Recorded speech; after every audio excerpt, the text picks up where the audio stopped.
ಹೊರಗಡೆ ಸಿಗುವ ಪಾನಿಪುರಿಯ ರುಚಿ ಮನೆಯಲ್ಲೇ ಮಾಡಬಹುದು ಅಂತ ಯೋಚಿಸ್ತಿದ್ದೀರಾ? ಹಾಗಾದ್ರೆ ಇವತ್ತಿನ ವಿಡಿಯೋ ನಿಮ್ಗಾಗಿನೇ. ನಮಸ್ಕಾರ ಸ್ನೇಹಿತರೆ, ನಮ್ಮ ಚಾನಲ್ಗೆ ನಿಮ್ಮೆಲ್ಲರಿಗೂ ಸ್ವಾಗತ. ಕಡಿಮೆ ಪದಾರ್ಥಗಳಲ್ಲಿ ಸುಲಭವಾಗಿ, ಸ್ವಚ್ಛವಾಗಿ ಮತ್ತು ಅದೇ ಸ್ಟ್ರೀಟ್ ಸ್ಟೈಲ್ ರುಚಿಯಲ್ಲಿ ಪಾನಿಪುರಿ ಹೇಗೆ ಮಾಡೋದು ಎಂಬುದನ್ನು ಹಂತ ಹಂತವಾಗಿ ತೋರಿಸ್ಕೊಡ್ತಾ ಇದ್ದೀನಿ. ಖಂಡಿತ ಈ ವಿಡಿಯೋನ ನೀವು ಕೊನೆವರೆಗೂ ನೋಡಿ ಮತ್ತೆ ನಿಮ್ಮ ಅಭಿಪ್ರಾಯವನ್ನ ಕಾಮೆಂಟಲ್ಲಿ ನನಗೆ ತಿಳಿಸಿ. ಹಾಗಾದ್ರೆ ಬನ್ನಿ ಮನೆಯಲ್ಲೇ ಪಾನಿಪುರಿ ಹೇಗ್ ಮಾಡೋದು ಅಂತ ನೋಡ್ಕೊಂಡ್ ಬರೋಣ. ಮೊದಲು ನಾವಿಲ್ಲಿ ಒಂದ್ ಜಾರಲ್ಲಿ 4 ರಿಂದ 5 ಹಸಿಮೆಣಸಿನಕಾಯಿ ಕೊಳ್ತಾ ಇದ್ದೀನಿ. ಸ್ವಲ್ಪ ಪುದೀನ ಮತ್ತೆ ಸ್ವಲ್ಪ ಕೊತ್ತಂಬರಿನ ಹಾಕಿ ಇದಕ್ಕೆ ಸ್ವಲ್ಪನೇ ನೀರು ಹಾಕಿ ಇದನ್ನ ಗ್ರೈಂಡ್ ಮಾಡ್ಕೋಬೇಕು. ಇವಾಗ ಇದನ್ನ ಗ್ರೈಂಡ್ ಮಾಡ್ಕೊಂಡಾಗಿದೆ. ಈಗ ನಾವು ಇದನ್ನ ಒಂದು ಜಾನೆಯಲ್ಲಿ ಸೋಸ್ಬೇಕು.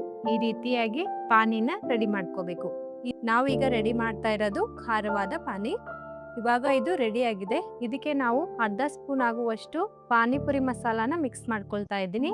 ಮತ್ತೆ ರುಚಿಗೆ ತಕ್ಕಷ್ಟು ಉಪ್ಪನ್ನ ಹಾಕಿ ಇದನ್ನ ಸರಿಯಾಗಿ ಮಿಕ್ಸ್ ಮಾಡ್ಕೋಬೇಕು. ಇದು ಇವಾಗ ಖಾರವಾದ ಪಾನಿ ರೆಡಿ ಆಗಿದೆ.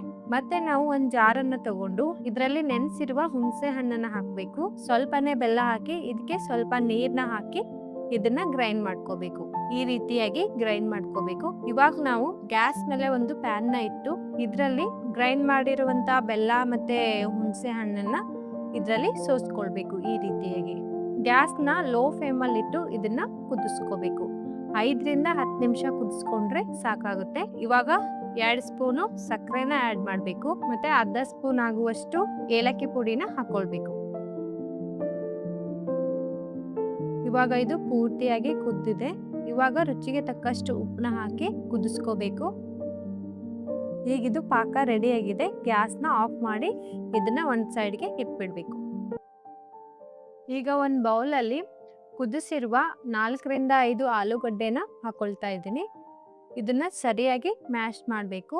ಈ ರೀತಿಯಾಗಿ ಪೂರ್ತಿಯಾಗಿ ಮ್ಯಾಶ್ ಮಾಡದಾದ ನಂತರ ಕುದಿಸಿರುವ ಬಟಾಣಿನ ಇದರಲ್ಲಿ ಹಾಕೊಳ್ಬೇಕು. ಇಲ್ಲಿ ನಾನು 1 ಕಪ್ ಆಗುವಷ್ಟು ಬಟಾಣಿನ ಹಾಕೊಳ್ತಾ ಇದ್ದೀನಿ. ಮೊದಲು ನಾನು ಬಟಾಣಿನ ನೆನೆಸಿಟ್ಟಿದ್ದೆ. ನಿಮ್ಗೆ ಹಸಿದೇನಾದ್ರೂ ಸಿಕ್ತಿದ್ರೆ ಹಸಿದು ಕೂಡ ಕುದಿಸಿ ಇದರಲ್ಲಿ ಹಾಕೊಳ್ಬಹುದು.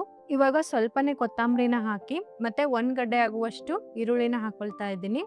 ಮತ್ತೆ ಸ್ವಲ್ಪನೇ ತಪ್ಪಲು ಉಳ್ಳಾಗಡ್ಡಿ ಅಂತ ಬರುತ್ತೆ ಅಲ್ಲ, ಅದನ್ನ ಹಾಕೊಂಡು ಇದನ್ನ ಮಿಕ್ಸ್ ಮಾಡ್ಕೋಬೇಕು ಸರಿಯಾಗಿ. ಪಾನಿಪುರಿ ಮಾಡೋದು ತುಂಬಾನೇ ಸುಲಭ ಇದೆ ಸ್ನೇಹಿತರೆ.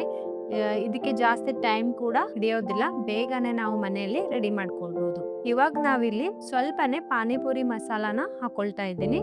ಮತ್ತೆ ರುಚಿಗೆ ತಕ್ಕಷ್ಟು ಉಪ್ಪನ್ನ ಹಾಕಿ ಇದನ್ನ ಸರಿಯಾಗಿ ಮಿಕ್ಸ್ ಮಾಡ್ಕೋಬೇಕು. ಇವಾಗ ಆಲೂಗಡ್ಡೆ ಎಲ್ಲ ಸರಿಯಾಗಿ ಮಿಕ್ಸ್ ಆಗಿದೆ. ಇದು ರೆಡಿ ಆಗಿದೆ. ಈಗ ನಾವು ಆವಾಗ್ಲೇ ರೆಡಿ ಮಾಡ್ಕೊಂಡಿರುವಂತಹ ಪಾಕನ ಒಂದು ಬೌಲಲ್ಲಿ ಹಾಕೊಳ್ತಾ ಇದ್ದೀನಿ. ಇದು ಪೂರ್ತಿಯಾಗಿ ತಣ್ಣಗಾದ್ಮೇಲೆ ಈ ರೀತಿ ಆಗುತ್ತೆ.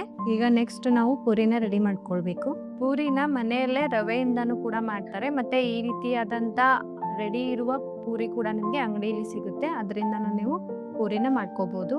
ಈಗ ಕಡಾಯಲ್ಲಿ ಸ್ವಲ್ಪ ಎಣ್ಣೆನ ಹಾಕಿ ಎಣ್ಣೆ ಕಾದ್ಮೇಲೆ ಇದರಲ್ಲಿ ಒಂದೊಂದಾಗಿ ಪೂರಿನ ಬಿಡಬೇಕು. ನೋಡಿ ಎಷ್ಟು ಚೆನ್ನಾಗಿ ಬರ್ತಾ ಇದೆ ಪೂರಿ. ಈ ರೀತಿಯಾಗಿ ಪೂರಿ ಚೆನ್ನಾಗಿ ಕರ್ಕೊಳ್ಬೇಕು. ಹೊರಗಡೆ ತಂದು ತಿನ್ನೋಕ್ಕಿಂತ ಈ ರೀತಿಯಾಗಿ ನೀವು ಮನೆಯಲ್ಲೇ ಮಾಡ್ಕೊಂಡು ತಿಂದ್ರೆ ತುಂಬಾನೇ ಒಳ್ಳೆಯದು. ಮಕ್ಕಳಂತೂ ತುಂಬಾನೇ ಇಷ್ಟಪಟ್ಟು ತಿಂತಾರೆ. ಖಂಡಿತ ನೀವು ಮನೆಯಲ್ಲಿ ಟ್ರೈ ಮಾಡಿ ನೋಡಿ, ನಿಮ್ಗೆ ತುಂಬಾನೇ ಇಷ್ಟ ಆಗುತ್ತೆ. ಮತ್ತೆ ಇದು ಮಾಡೋದು ತುಂಬಾನೇ ಸುಲಭ ಕೂಡ ಇದೆ. ಮನೆಯಲ್ಲೇ ನೀವು ಮಾಡ್ಕೊಳ್ಬಹುದು.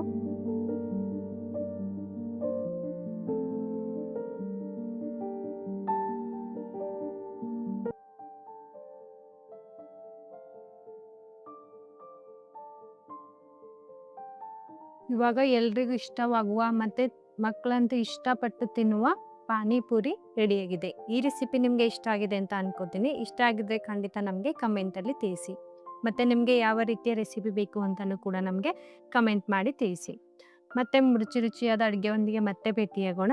ನಮಸ್ಕಾರ.